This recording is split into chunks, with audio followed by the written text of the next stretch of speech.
let you guys get going. Again, if you have any emergency, just DM, and I'll try to get to the computer as soon as I can. Good, we're live.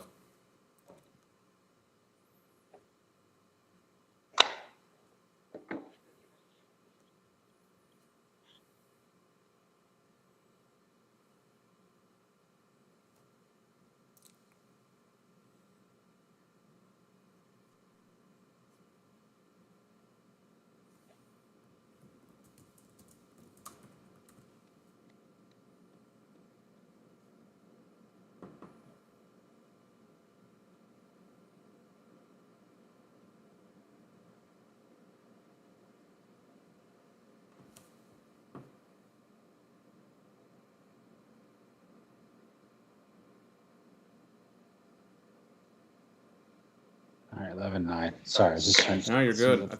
What was there? Believe we are live. Oh, all right. You're good, Steve. So I hit record. You're good with that? All right. Yeah. All right. We are live. Good evening. Happy Friday night. There are a lot of games going on right now. And we are going to break it all down with you fine folks on this Friday evening. We got the end of Princeton-Yale, 11-9. We're in the last 9 minutes here. A game of some consequence, you could say. Good save for Yale. We got Cuse and Duke about to start. Gates in the suit tonight. Cuse's uniforms are atrocious. That's a bad vibe already. Is Duke wearing black? Oh, this is ugly. This is not what you want to see. Mark's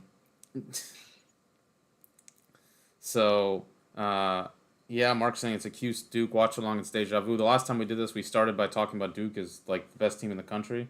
Oh my God! And then we ended with Duke scoring 4 goals, their fewest in like 10 years. So we'll see how it goes. And then we got Navy Lehigh on CBS Sports Network as well. So we got 3 games going on. I've only got 2 of them up right now. And we, I think it's Navy 3, Lehigh 2, from what I saw, at the end of the first quarter. Triple stream right now. Get 3 screens going if you got. Put us up on your phone or computer or however you choose to do it. And watch along with us as Yale's about to count those pass or bounds. So, a lot going on. Should be a fun time. Yale just makes it a 1-goal game after they nearly throw the ball out of bounds. So, it's getting tight. Gonna be a fun night. All right, Safe, where do you want to start? Jake, how about start with last night? All right. I was just gonna say. I'd rather not. It's cool. Real quick. Because I put notes and everything else this morning when I was running. I was like, you know what? First and foremost, you gotta hand it to the Wolverines. Like, you do. We kind of always say, like, we always talk about the money round, the Elite 8, but they weren't. That wasn't that intensity, but that was definitely a first round, at least, like tournament intensity from Michigan. Like, it just felt like after they got down 6-1, like. I don't know what Connery said in that timeout. Like Quinn kept talking about, but it was something because it like just charged them up, and like after that they just bullied, especially the Hopkins team. I was happy with what I saw with Hopkins defense. As a Hopkins fan, seeing them lose, like that's not great. But like I saw like what I like from the defense, like maybe the other team gets away from you, and then are just able to like just kind of capture them and at least hold them, and last fourth quarter, like both teams had, no offensive output, but like, I was not satisfied, but you know what I'm saying? Like, I liked what I saw from the D, but like, the offense, like, I just thought they were just getting pushed around, like literally shoved around hard to like, even just make like passes, oh my, sorry. Duke is wearing blue shorts with black jerseys because Cuse is wearing navy blue with orange. This is disgusting. What is happening? What is going on? What happened to this game that we loved? This is like. They just look like champion shorts. Usually there's something on the shorts. Yeah. They, Like they got 'em off the rack? yeah, like those like Adidas like shorts of like Umbro, like those kind of shorts. It's just like, but yeah, it looks like a little bit lacking, especially for Duke. It looks like they've like forgot their like shorts because me, Jake. I have 2 basketball shorts. So I do love the D on the shorts, but yeah, getting back to Hop Michigan, it was just not what I think Dixon said had a nice line. It was like that was too soft there, or that was way too soft. Mhm. I was like, that's what I kind of felt like pretty much after first quarter really, but yeah, the Wolverines that come to play, like it was going to be interesting to see like if they're able to actually pull it off again. And then I could just imagine both of them and Nova. I mean, it's just a lot of ifs, but if both of them win, like that's I don't want to talk about two very unexpected Let's not talk tournament. about that. Yeah. Well, the Nova one, if Nova wins, they just take Georgetown's spot, so it's kind of irrelevant in a way. But Michigan, yeah, and then something happens in the Ivy. I don't want to think about that. No, Michigan. Yeah, there's something about Michigan in this. I don't really say by Mark. Duke's gonna get the reset though. I don't know what it is. I don't know if it's. Yeah, they play with an intensity that they do not seem to carry throughout the regular season, and I don't know if that's just like. Look, in the last 2 years, they've been. Look, we talked about like, there's a difference between playing win and go home lacrosse and not. And in the last 2 years, Michigan has been the only team in the Big Ten tournament who's been playing win and go home lacrosse. Like, in the last year when they played Penn State and they played Maryland, they had to win to get in. That if they lost, it was their last game of the season, and that was not the case for Penn State or Maryland last year. Had they lost. Princeton gets a goal, put the lead back up to 2. Last night, pardon me. Hopkins is obviously in even if they lose, so there's no worry for Hopkins in terms of like it's not. They know it's not their last game, but Michigan knew if they lost, it was their last game. So I wonder if it's just that it's just a different intensity level. Again, when you know that this is your last game of the season. They certainly seem to play with. I mean, it was last year. The formula really was offense. Like they were able to win a lot of faceoffs, and kind of just supercharge themselves. And their offense, they were just throwing everything at the like the kitchen sink out there. In that Penn State game tonight, it was really the physicality on the defensive end, which they've not shown all year long. That Michigan defense, another goal for Princeton off the faceoff, back up 3. So we got to talk about this Princeton-Yale game here in a second. Dick, I'm looking forward to a Princeton home game, first round of the tournament. Let's get on the train. It feels scary safe that this is like a thing you uttered out of your mouth, and I didn't just like be like, well, that's crazy. Princeton, another team. Like now, this is different because like Princeton, Yale here, like Yale should be treating this certainly. And I'm not saying they're not.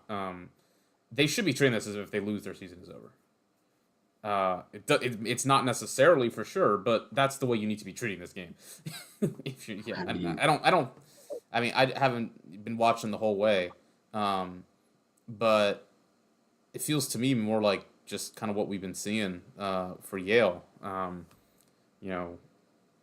Unable to kind of get stops defensively. Duke goes up 1-0. And Yale just feels like a team that's hitting the end of, maybe running out of gas here. But certainly, Prince look, there's somebody peaking at the right time. And I think that's certainly, somebody you got to give Madeline credit for if they can pull this off. That's 3 years in a row where they've had kind of iffy sort of, mid-April kind of. It hasn't quite been, exactly what you would want. But then they just the counter turns to May, and they seem to find something. 2022 they missed the Ivy League tournament entirely, and then, but still NCAA tournament came and they were ready to go. They were ready to roll. Last year it was they had to win the Ivy League tournament or else that was it. They were done, and similar story here. 2 years in a row. And of course, look, they got to finish this one off, but it's impressive if they can do this again. Duke up 2-0. I can't get over these. This is killing me. If you turn this game on, I'm not sure it was Syracuse and Duke. They're pumped up. Yeah. I mean, being Queen City, I'm sure helps. So, there's some Princeton and Michigan. They've been kind of chaos agents the last 2 years, and got to give them all the credit in the world for that. Michigan. Gotta hand it. Yeah, you got to. It'll be Michigan Penn State in the Big Ten championship. I've got nothing. Just don't really want to talk about it. I'll say this for Penn State. I'm trying to figure out how to phrase this. Okay, say if I'm formulating this hot take. I want you to vibe check me potentially. If I put Gerard Arceri on this Penn State team, this is Tambroni's best team. Better than 2019. I was just If gonna you say, give them Arceri, maybe. if you give them the face-off, they don't have the face-off guy, which basically that eliminates it. Face-off wound up being their undoing that year, and they had a very good face-off guy in Jerry Arceri. If you put Jerry Arceri on this team, I think this is Tam's best team. I mean, offensively, it's inaccurate, especially because I think we shout out to Grandin Matt, friend of the pod, but yeah, we Lau, that 2019 team, kind of always referred to it as the rock show, just the way they were playing.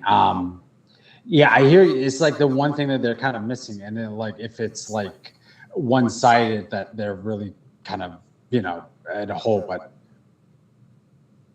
This is a pretty good team. I picked them preseason. Ryan, all of us, we were this is. This is what we thought we were going to get. This is the team we thought we were going to get. They have offensively. Look, the 2019 team is better. It's just Duke 3-0. There's no kind of disputing that, but the Princeton go up 4. Got a push. That's a push on Yale. I think that goes. And one. The 2019 team's offense was better, but this offense is fantastic. The defense, to me, I think for this team is better. Goalie play is better with Jack Frassian. This defense is what we think we were going to get all year. With Posey back from injury, Kevin Parnham back from injury, they look strong defensively now. I mean, not that they didn't; they never looked bad all year. They've been good defensively all year, but they look, they're kind of locked in now. And then offensively, even I feel like they're reaching maybe a peak here, the best they play, because they've got Kyle Lehman down at the attack, which I think that, he was out of the lineup for a while. 4-0 Duke. That was that was big. Putting Lehman, I think, back in there just makes them more tough to defend. Sean Donnelly the transfer from Drexel, he had a big game last night. They just feel like they got more threats offensively, in terms of, we know what they do with the pick game and everything with Malone, but they feel like they have more threats offensively right now, and it's more dangerous. The thing for them is just possessions. But they were able to really, in the first half, which is where the game was decided, the faceoffs were even, and they, only had one blown clear, so they were really maximizing the possessions. And when that was the case, they ripped Maryland apart. But that is an iffy thing for them. They're not a great faceoff team, and their their clearing can be a trouble spot. Like in a game where they play a team that's really going to face offs, that could kind of snowball on them, I think. But the way they kind of keep all these games close in spite of it, or win them, is impressive. And so, I think certainly, the team we thought early in the year was a Final Four team. This looks like that. I think they're going to. Oh man, 5-0 Duke. What is? Who knows? So This was the team that I was talking about a month and a half ago, Jake. Literally, just we were like, is this like an unstoppable Duke team? They're looking strong right now. They scored more goals. They scored more goals than they scored in the entire first game. There you go. That's your stat of the night. Less than 5. Yeah, that's great. 29. Less than 5 minutes into the game, they scored more than they did last time they played Crosse. That's pretty wild. So yeah, how about that? Crosse, yeah, they gotta get in this. They gotta get in the game. We're down to the last 3.5 minutes here. Princeton's up 4 on Yale. Kind of roll back. Ball on the ground. Princeton's got it. All right, I think we're.